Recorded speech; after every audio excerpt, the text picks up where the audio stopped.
Well, would a loving God heal your body, heal your very soul through salvation and everything, and leave your sexuality in tatters because of what happened to you when you were younger?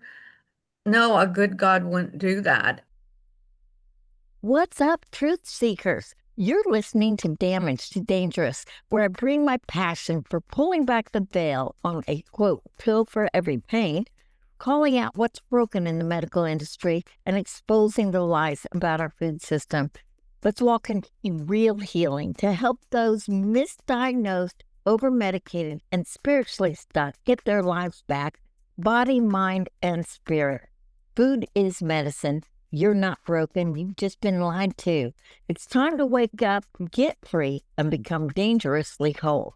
So let's go.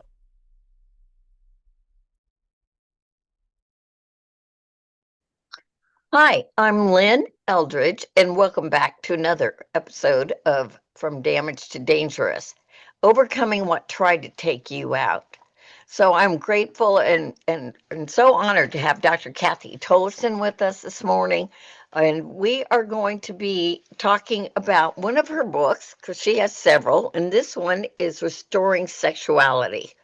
Um, with all the headlines going on around America right now, it's like, how did these things happen in the church? How come the church sexually sometimes looks as bad as the world? I mean, I don't want to go anyway. So sexual imprinting is something that is not discussed. Sexuality is something that is really not discussed much in the church. I never had the tools, never understood why all the sexual problems were in not only my life, but in my family's, in other people's lives, even within the church.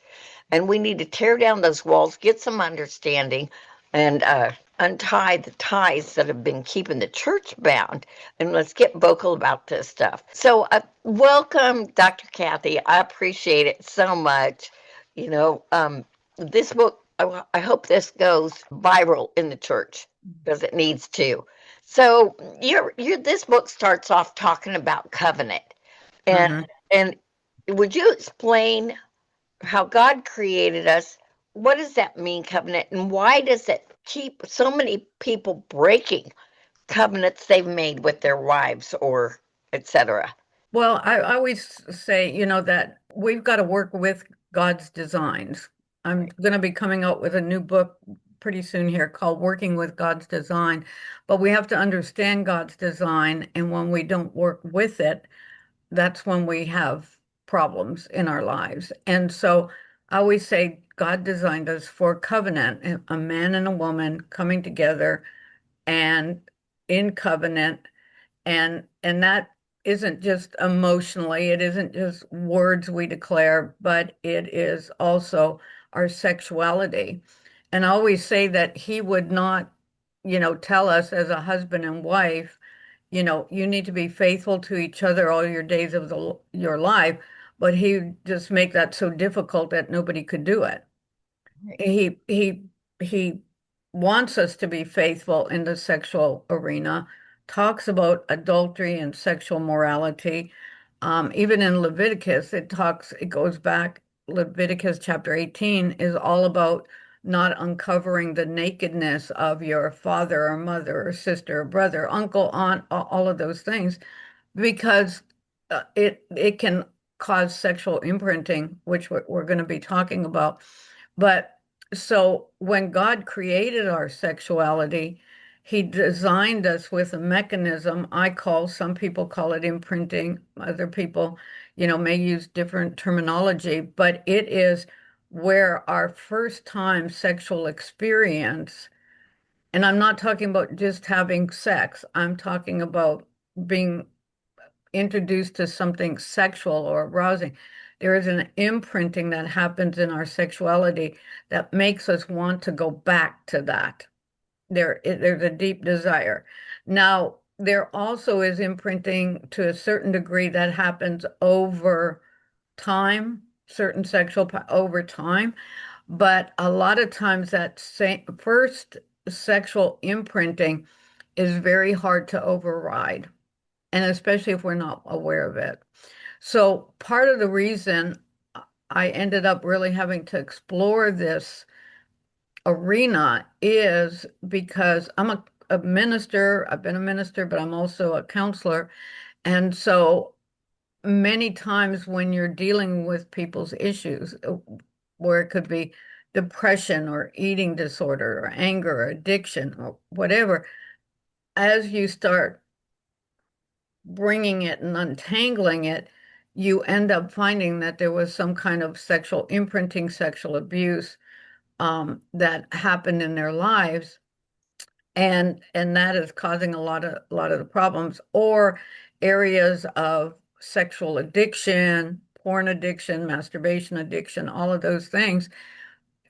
A lot of times it ends up to go back to people's sexuality. Not all the time, but most of the time. And there's a lot of sexual issues people have, fetishes, at voyeurism, exposing themselves, just a lot of things. And so more and more of that was coming on my plate.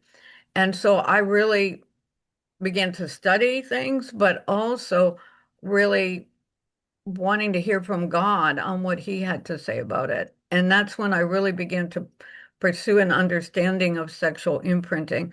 And the church has, again, I'm kind of on a soapbox right now, but the church for so long has everything, well, it's just a spirit, cast the spirit of lust out of them, cast the spirit of perversion out of them, etc.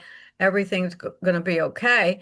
And I found that sometimes that helped. And I believe in deliverance. It's not that I don't believe in deliverance, but I knew there was bigger, deeper answers. And so God really began to help me see, but also within that is to understand that, I could not fix someone's imprinting, and they can't fix it. You Right. know, it's God designed. So he also built my faith over time that he could come in and like wipe that slate clean. Amen. Yeah, thank you. Yeah. Yeah, I was reading your book. I've often wondered where voyeurism came from, Hmm. or where, um, like you bring up in your book, even Jeffrey Dahmer, which is Yeah. really dark. But I lived in Chicago during that time, Oh, wow. Yeah. and when it's just like, how does that come? How does Hmm. that? What's the root cause? Yeah. you Yeah. know, Not symptom management or behavioral modification, but where is the root that changes them for life? Yes. Well, and like in his case, again, for some of audience who may not know who he was Right. a serial killer, but he would go to bars, pick up young men, bring them home, seduce and bring them home, but he would kill them and then have sex with the dead bodies. And then at times, like cut them into pieces and freeze and everything to be able to dispose of them.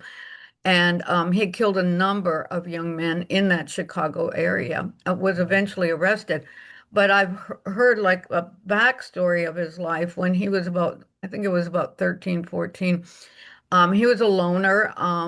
He also had, older parents and not really emotionally connected. And especially back in that time, there wasn't a whole lot of sex education going on or different things like that. And he had ended up coming across a hit and run accident, a hitchhiker, um, you know, young kind of older teens, but still a young man.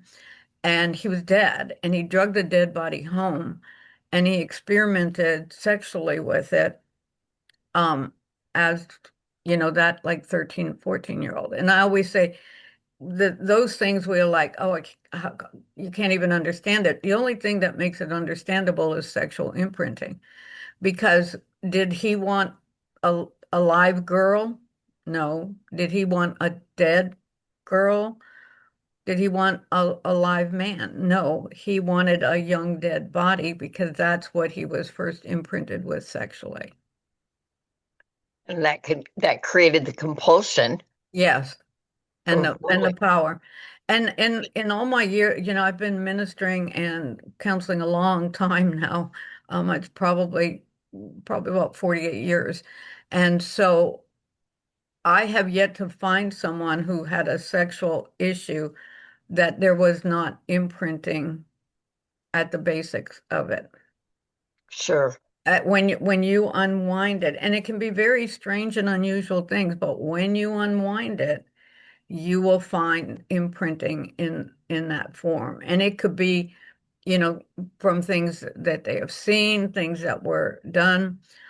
Even a lot of our problems with shame related to when we're imprinted with shame, with our sexuality, it's hard to be able to get free in that department, because shame is imprinted in. And so, like I said, the more like I said, I've not found it. And it can be, and it also leaves some people with question marks, even though they may not have pursued it.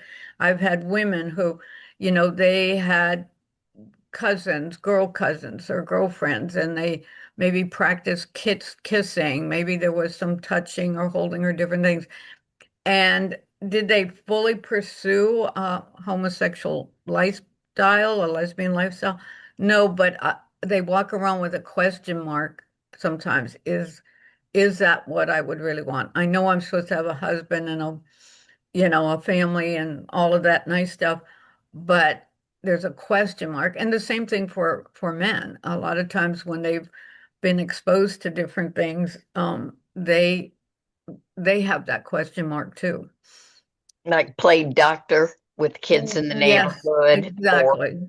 run across Exactly. a magazine or something that might be even in their home. Right, right. And like I said, I've got some very interesting things that I've come across, but when you untangle it, when I speak on it, normally I have Play-Doh with me and I, show how if you press that Play-Doh, there's an imprint that's left there. And unless you kind of roll it up and redo it, that imprinting is there. And that's where it takes the faith. And over the years, God has built my faith. We've got some amazing scriptures like, um, he can make all things new. Right. Well, would a loving God heal your body, heal your very soul through salvation and everything, and leave your sexuality in tatters because of what happened to you when you were younger? No, a good God wouldn't do that. He wants to be able to touch and heal those things. And he also says nothing is impossible for him. And so the people he began to send me were people I can thank them today because they were the ones who built my faith. You Right. know, Right. did they need mind renewal? Yes. The renewing of your mind is very important. Did some of them need some deliverance? Yes. But that very depth of the imprinting, which again can leave you feeling helpless if you don't know God, because how do you fix it? You know, Right. but I've seen God do wondrous things in that department. Right. So explain maybe um, what happens in a like in your book in a religious home where sex is not talked about, and then how you know Yeah. Well, there when we leave it in a vacuum, and what I I say now is what we used to talk to our kids at about 13 years old. Now we need to be talking to them about 8, 9 years old. There's such a gap. They're exposed to so much. So we have to start talking early, and we have to be able to talk about it without shame. And so sometimes we need our own healing so we can talk to our children about it. But I wrote another little book. It's called Straight Talk, and that is a little book. It's on Amazon too, but it's a little book for younger ones. When you're first gonna begin to talk about sexuality, because I have adults who, read that book to their kids and they're like, I didn't know that. I wish I knew that. When Right. I talk to youth groups and stuff, I talk about the imprinting, that happened and how difficult that is to really overcome without, God's help. But most of the time they're not even talking about the basics of sexuality, much less imprinting and how that can affect their lives. And so and they also don't talk our especially religious kids, they're even adults get around it by, if you just narrow down it to just the act of sex, they're like, no, I haven't had sex. Or you're doing premarital counseling with a young couple, and if you don't ask the right questions, no, they haven't had sex, but they've had oral But sex, they've digital sex, they've had a lot of other things, phone sex, right. all of that. And all of that can create imprinting. So, for parents, and I think for especially in the Christian world, for parents to be able to get healed and free, I think the church has to get healed and free. And again, there's places and times for us to really, you know, talk with our children, and it should start in our own homes. Right. But we should also, our youth ministers should be able, in a healthy way, learn how, if things come up, to talk about sex. From the pulpit, we have to learn to talk about our sexuality and how God created it, why He created it that way, and what He has to say about it. And because it takes away the shame. What was the first thing happened in the garden with Adam and Eve when after they sinned, they disobeyed, they sinned. What did they do? They covered their body, you know, because that shame came in. And so, I always say, if you go to Genesis chapter 3, it lays out what we call the shame, fear, control cycle. Because first they were ashamed, they hid themselves, okay?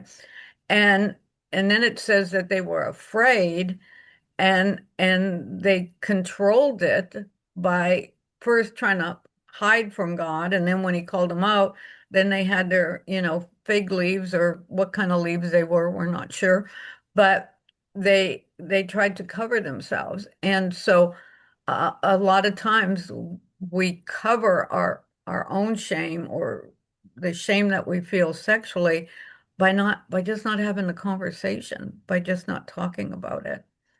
And I think the church has to, because even now, what we're getting exposed to in the church with so many of these improper relationships being uncovered and everything by high level leaders, it's still in some ways coming through the filter of shame. Because Right. what happened was shameful, but Right. our sexuality is not shameful. It was created by God and it was created for purpose. And we should be, if the I always say, if the Bible can talk about it, we should be able to talk about it. And Right. the Bible, I mean, covers, I mean, from bestiality to rape to adultery, incest. The Bible covers it all. Right. Right. Hmm. And that's a good point. I mean, seriously. I remember being at a conference and they had some guy, I believe he was from Argentina, and there were about 7 to 12,000 people, I don't know. And he gets up and he has one of the largest churches, and don't quote me on the country. I don't Okay. couldn't tell you. And he said for decades he was addicted to masturbation. And I Mm. remember when he said the word masturbation from the pulpit with a microphone over, PA, Yeah. live TV. I'm like, oh, you Yes. know, it it freed him. It, Hmm. it freed him when he started the confession Yes. Yes. in small groups. Of course, Yes. And um, there was, and so many times too, parents are not aware, or adults are not aware. of what sexual beings our children actually are, Right. especially, and it's covered. And I mean, I've met all men and women who masturbation started at a young age, 4, 5, 6 years, and continued all the way through. And then we deal with the fallacy that then you get married and it goes away. And it doesn't, because it's imprinting. I remember I had a young couple come, they had just not probably been married less than 2 months. And so I don't even remember how they found me. They were referred to me. But when we started dealing with what was going on, um, she was a virgin, church girl, grew up virgin. And he had really come out of the world, but had gotten radically saved. And on their wedding night, they had sex, but then she woke up to him masturbating in the middle of the night, the first night of her marriage. Just rocked her world, you know. But when you went over his history, he had started masturbating at a very young age, not a lot of comfort in the home, not physical connection in the home. And so it was how he put himself to sleep, basically. He masturbated and then he could relax enough to fall asleep. So he's all, hyped up because this was his wedding day and they probably hadn't slept and everything, having trouble fall asleep. So he went to what he knew, and it just, broke her heart. But it helped her, even though it was painful. It helped her when I really explained sexual imprinting, and that it really had nothing to do with her. It had to do with his imprinting, and um, and they were able to work through it. It brought understanding. Yes, that's a good word, understanding. It's not me. Yeah, It's yeah. what happened. Because I will tell you, when God first started sending me some of the people that ended up on my couch, I was like, I don't know if I want to minister to this person. This is, people who had been arrested because they exposed themselves in Home Depot and were, masturbating in front of a woman. It's Right. like, go figure. And yet that was a real interesting case because when we began to work backwards, and so many times I can't tell you how many people that have gone for help, and they'll tell me when we start working on things, they're like, no one's ever asked me these questions. You Right. know, it's that nobody has ever tried to help untangle it. It's just, how do we make you stop doing this? And when it's compulsive and when it's part of imprinting, it's not, it doesn't happen that way. And this particular person, um, again, sometimes God has to kind of give you word of knowledge questions to ask and things. And I just said, well, was there anything in common? Because he had done it before, been arrested before. Um, is there some kind of a certain body type, hair color, anything that causes, why do you do it to this woman and maybe not the other woman, and why? And so we prayed about it, asked the Holy Spirit to show. And he had actually, this is another fallacy, is that if you have a female babysitter, your kids are safe. Because I can't even tell you how many boys and girls have been molested by teenage babysitters. And I'm not saying that to, um, scare you from ever leaving your kids, but even if you know somebody, it's okay to ask them sexual questions and see how they respond to them. Like, have you ever been inappropriate or touched another child inappropriately? You can tell a lot. I'm very careful. I mean, I've had people on my couch who they they had been molested in the sound booth while praise and worship was going on. It doesn't get much worse than that, I mean, the things that happen right under our noses sometimes because we're so in denial about this whole area. But anyhow, um, that he had a babysitter when he was like 10 years old, and she kind of matched that body type and everything. But some of their activity didn't. match the compulsion. So we ministered over that. We forgave. We dealt with things with that with the Lord. But that I remember that afternoon, I said, okay, let's just keep praying though, because I think there could be something underlying even more. So let's just keep praying. And when we got back in the morning, at that time we had an older house remodeled as a counseling center, and it had an old swing, and he was sitting on the swing before we got there, beaming. He's like, I got it. I got it. The Lord showed me last night. And so when he was a little boy, probably about 5 years old, his dad was never in his life. And so his mom was a young mom, had him, and they were just so close. They did everything together. They were really close. A lot of times he slept with her, the whole 9 yards. And so she had gotten a boyfriend, and um, they had done the proverbial it's Saturday, go out and play in the yard thing. And so they had put him outside. Well, he wanted to know what was going on. So he was looking in the windows, and he looked in the bedroom window, and there was music playing, and his mom was naked and she was dancing provocatively for this guy.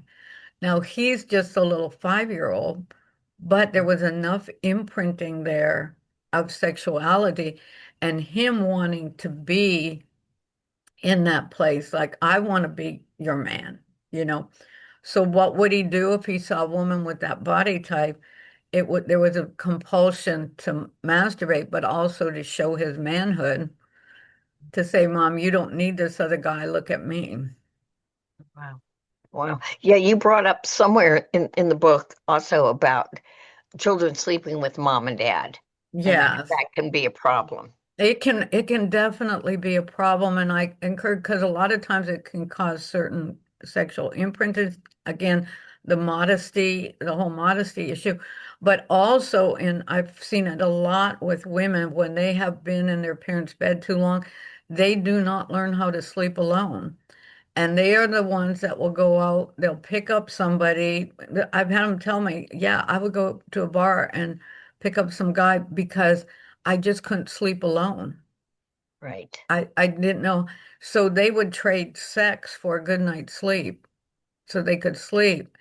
So, I always encourage parents, get those children in their own beds before they know the difference.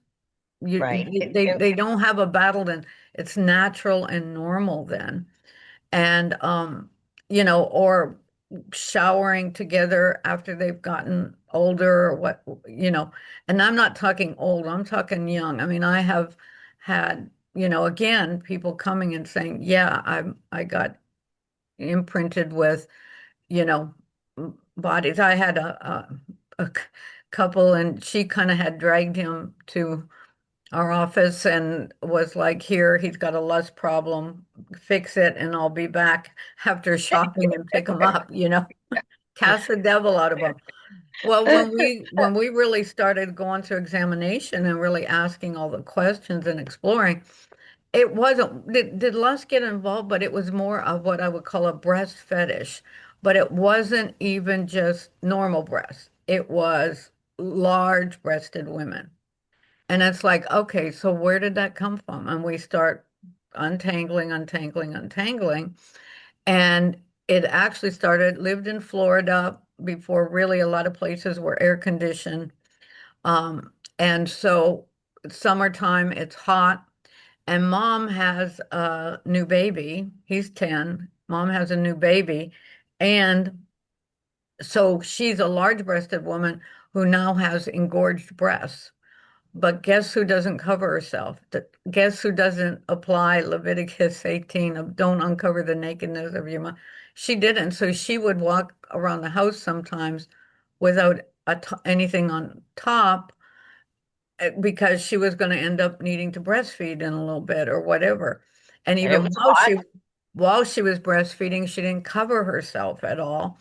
And so that was where he was imprinted sexually with large breasted women. And so it would catch his attention, out, and his wife would catch him looking, and then and she was not a large breasted woman. She was just a little bit more normal, And so anyhow, but once you get to that imprinting route for the person in their brain, it really helps remove that compulsion because now oh, this is just really about my mom's. Right. And what I saw as a child that imprinted me, it takes a lot of the fuel out of it. Right. That, Um, I know of a situation where the mother in a religious home would mhm. never talk about it. Um, it was just not brought up. And then the daughter didn't like that. This is natural, and would Yes, run around, I'm not ashamed of my body, right. and run around in front of the family, Yeah, you know, looking for her car keys or something. I don't know. I'm just yeah, throwing that right. in there. But it wasn't a big deal, and there were jokes made about it, which you bring up in your book too. So Mhm. what are the consequences or imprinting from that? Well, and again, it can imprint maybe a younger brother, seeing the nakedness, or, it can, that modesty is there for a reason and a purpose because of imprinting.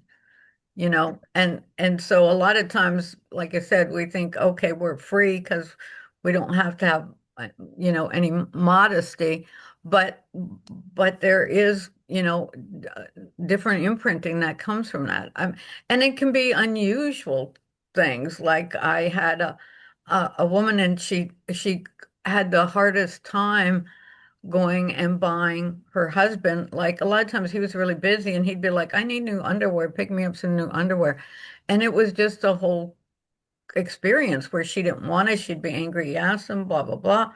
And when we unwind it again, her father a lot of times would run around with his little white briefs on.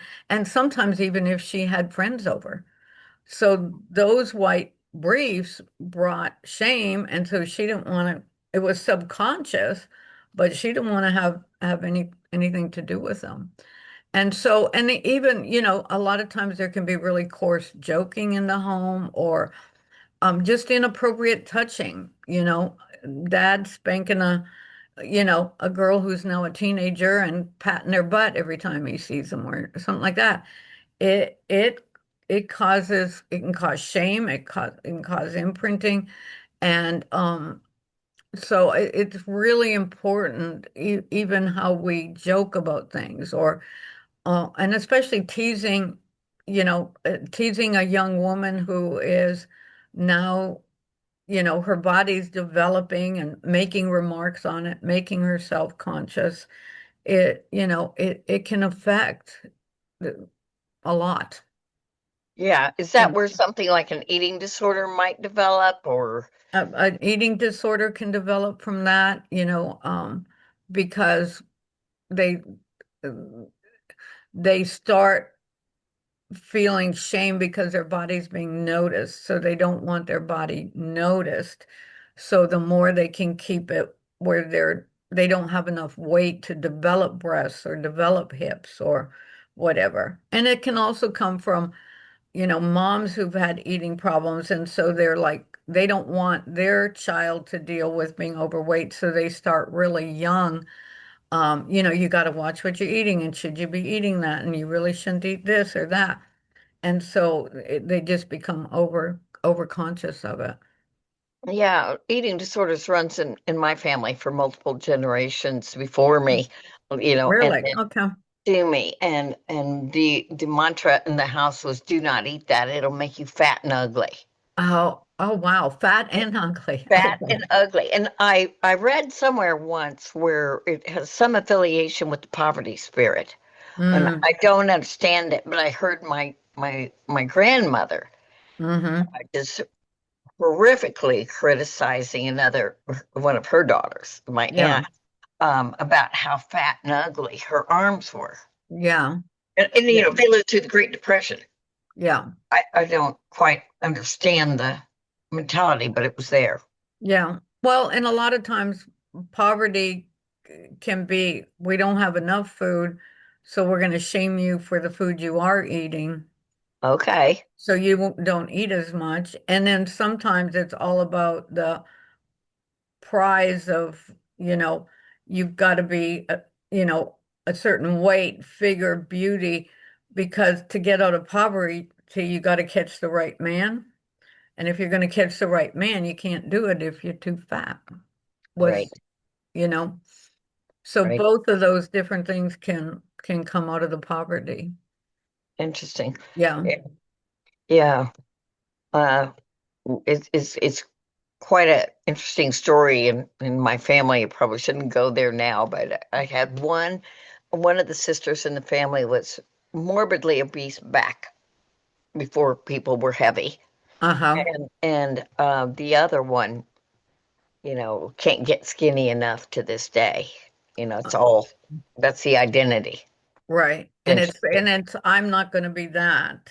Right. So then Right. they have to go way overboard here. Sure. And we have to be careful of the vows we make. I always say most people, the problem areas of their life also revolve around vows because it's wherever we take that slice of our life and say, I will or I will never.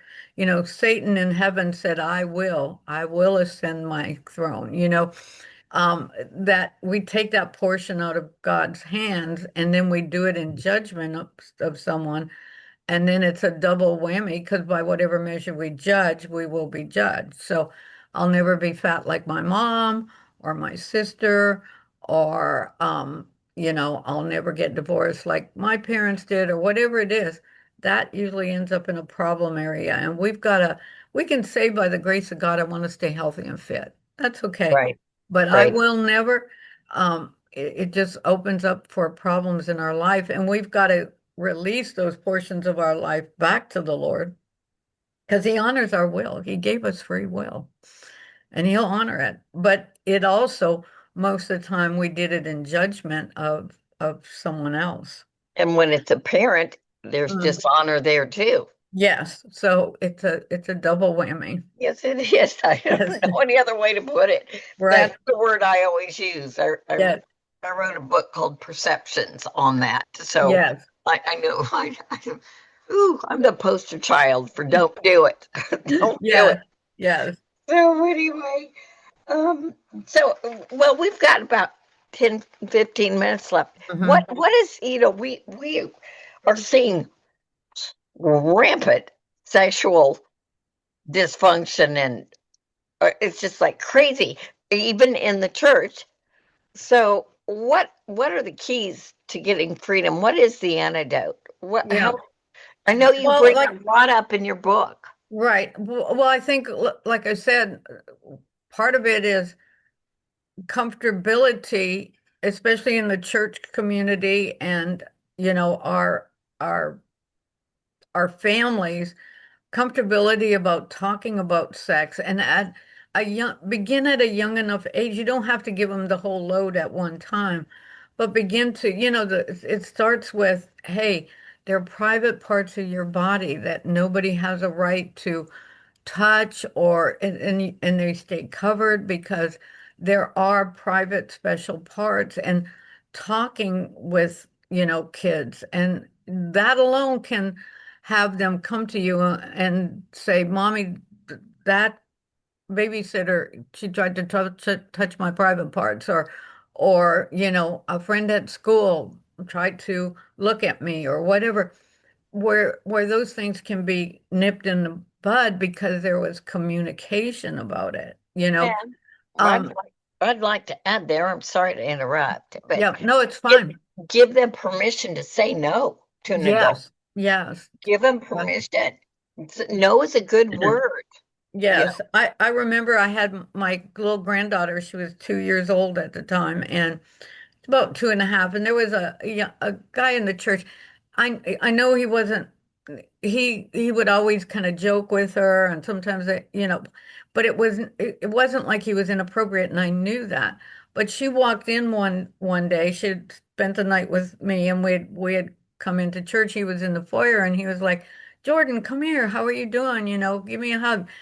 And Jordan just like shook her head. She was not in a huggy mood. No. And he went to reach for her arm. And I did it for her and him. I looked at him and I said, she said no. She doesn't want to do a hug today. And I said, I need you to honor. And I went back later and talked so he wouldn't be offended, but I wanted her to know from that young age, you do not have to allow someone to hug you. You do not, you have a no.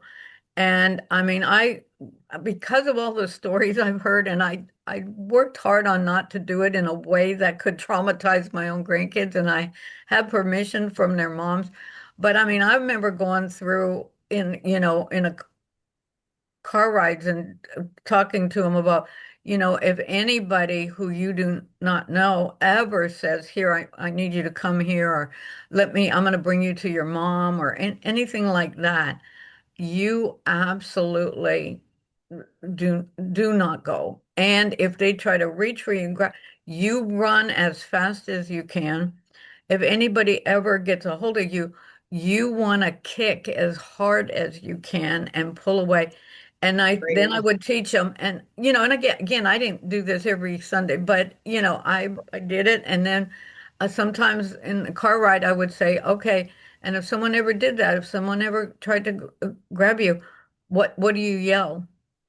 And again, normally they start off with help. And I said, no, you don't yell help because people don't know what kind of help you need. You yell stranger. Oh, You okay. yell stranger. So we would practice, okay, we're gonna all yell stranger together. So especially my granddaughter, and I remember we had a weekend at the beach before she was going off to college. And I said, okay, let's go for a walk. And just just a reminder, I said, okay, somebody hands you a drink, you don't know where, you know it's not alcohol or anything, but you you don't know where it came from or a water bottle opened or anything like that. What do you do? I said, because you don't ever drink it. You don't. Right. If you have a friend who wants to stay longer and you need to get home and she said, oh, this guy will bring you home, call an Uber, grandma will pay for it. You know what I'm saying? Don't ever get in a car. Do you know how many young women I've known that have gotten raped because they allowed someone else to bring them home that they didn't really know. Maybe they'd seen them around, but they didn't really know. Allow them to bring them home and get raped on the way home. Oh, way too many. And so I said, you don't number of things. And I said, okay, and you have a professor, and he says he just needs to have a meeting with you, and he wants you to close the door. I said, you tell him absolutely not, that you're welcome to meet with him, but you want the door open or you want somebody else there. Or a pastor. Yeah. And yeah, or especially those pastors too, or a pastor, absolutely not. And Right. you have every right to say that. And if you ever need help, I'll back you up on it. But do not allow yourself to get in that position with anybody, even if they're saying, I really want to help you with your music, but I think you need a few private sessions with me. No, nothing's worth that. And if it's on the up and up, they'll let you bring a friend or they'll leave a door open if it's on the up and up. So, I mean, to that age, I was still saying, Right. you know, Right. educating. And like I said, my daughters loved it because they didn't have to do a lot of it. But I Yeah. with all that, and I had to be careful not to go, overboard because kids have to live and everything. But it's important that we educate, and we also now with devices, there are too many kids that their Right. devices are in their bedroom all night long, and there has to be restraints with it, and we have to, look and see, and we have to be smart. These kids are smart. They know how to set up all kinds of accounts that we can't even figure out or find. We we have to monitor. Well, I just had my Facebook open one day and I was scrolling and there is some sketching of a cartoon. It's animated Hmm. sketching of a teenage girl and a teenage boy you know, falling on the bed playfully. Yeah. And I'm like, this is porn. I mean, Yes. you call it, it's porn. And the truth is, I don't get into those algorithms. It Right. Right. found me. Yeah. It, and I'm like blown away by that. Yeah. Blown away. It set me up. It's setting children up. Yeah. I I mean, don't. my mom's 91, never Yeah, been involved in, and a couple times she's said, look what's come across. yeah, It's like it's shocking. So I am hoping that we do get some better legislation passed to really protect our kids. A lot of right, the European countries and other countries are doing things about it. And again, you're not going to keep them from everything, but again, if you help them understand, I mean, I've spoken to a lot of youth groups and, different classes and things, and their faces when I start really explaining sexual imprinting with my little Play-Doh, it's like, oh, I never thought of that. I never thought about how God designed it and why. I always try to explain anything that the Bible says, hey, don't do this. He's got really good reason. right. And it's part of it is because of how we were designed.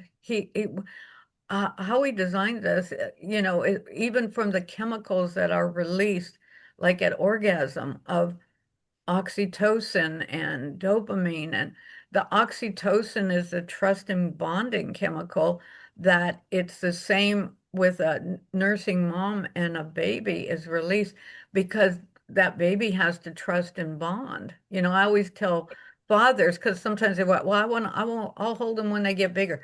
No, hold them right from the beginning because you don't release the same amount of oxytocin, but you release some. So I always say, if you want your 15-year-old to trust them, you better be holding your 5-week-old and That's 5 good. months old, and to do that.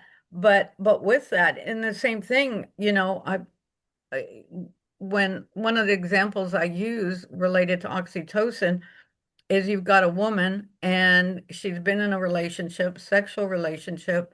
He's been physical with her. This time he beats her up so bad she's in the hospital. And all our friends and families are saying, you can't go back to him. You can't, don't go home again. We'll help you, blah, blah, blah. He comes to that hospital room and he says, oh, baby, I'm so sorry. I'll never do it again. I promise I'll never go. I was drinking. I'll never do it again, blah, blah, blah. Who does she go home with? Him. Why? Because of oxytocin, because she is bonded to him and she trusts him because there are chemical structures built in her brain of bonding and trust from the sexual connection and orgasm. So is that the same thing as a soul tie? It's beyond a soul tie because it's actually a physiological tie. Okay. The So, emotion can be tied, the soul and the emotion can be tied, and that connection. But there is literally physiological structures in the brain that take a time to dissipate that will cause you to go back because again, God created man and woman to bond together. And that's why too, relationships where their sex lives fall off, a lot of times there'll be unfaithfulness and different things that will happen. And if it's to a large degree, they end up trusting and bonding that other woman or that other man more than their spouse because they didn't know how God created their brains. right, He did right. all things for a reason. So soul ties for people who may not know is you can a man and a woman would become one, Yeah. and there are prayers for that too. And Yes, to break any ungodly soul ties. And we right, can also have, soul ties to, addictive things. We can have soul ties with drugs, alcohol, shopping, right, a lot of different food, things. Food. food. Oh, absolutely. Yeah. My best friend, uh, you know. Uh-huh, yeah, yeah. Or, well, we could go on about that too. Saying Yeah. organizations or, Yes. anyway. Yes. Well, Kathy, thank you so much. If people want to reach you or find out more, um, Amazon. your books are on Amazon. Do you have a Yes. website? Yes, but it doesn't have a whole lot of stuff on it right now, but you can go to kingdomlifenow.com, but we're in the process of revamping some of our media, so uh, but they can always check in there. Okay? Okay. Okay. Well, thank you so much. We could probably do part 1 through 20 of this. Um, Well, I'd love to come back and join you again. Beautiful. Thank you. I'm grateful you said that. Okay. I know the plans I have for you. So Okay, thank you that so sounds much. good. Yeah, Uh, and thank you, Lynn, for yeah. being willing to talk about this subject. Yeah. Well, we need to start talking, Yes, talk about it. absolutely. So thank you all for joining us on another episode of Damage to Dangerous. Dr. Kathy Tolleson will put link to her books in the show notes and look forward to seeing you next time. Thank you. That's a wrap for today on Damage to Dangerous. If this shook something loose, don't keep it to yourself. Share it, rate it, review it. That's how we crack the system and spread real healing. Want to stay in the fight? Follow me on social media at Lynn Eldredge Official. And if you believe in what we're doing and want to support us, just grab the link below or send this episode to someone who needs the truth. Remember, don't just heal. Heal loudly. Heal boldly. Be dangerous.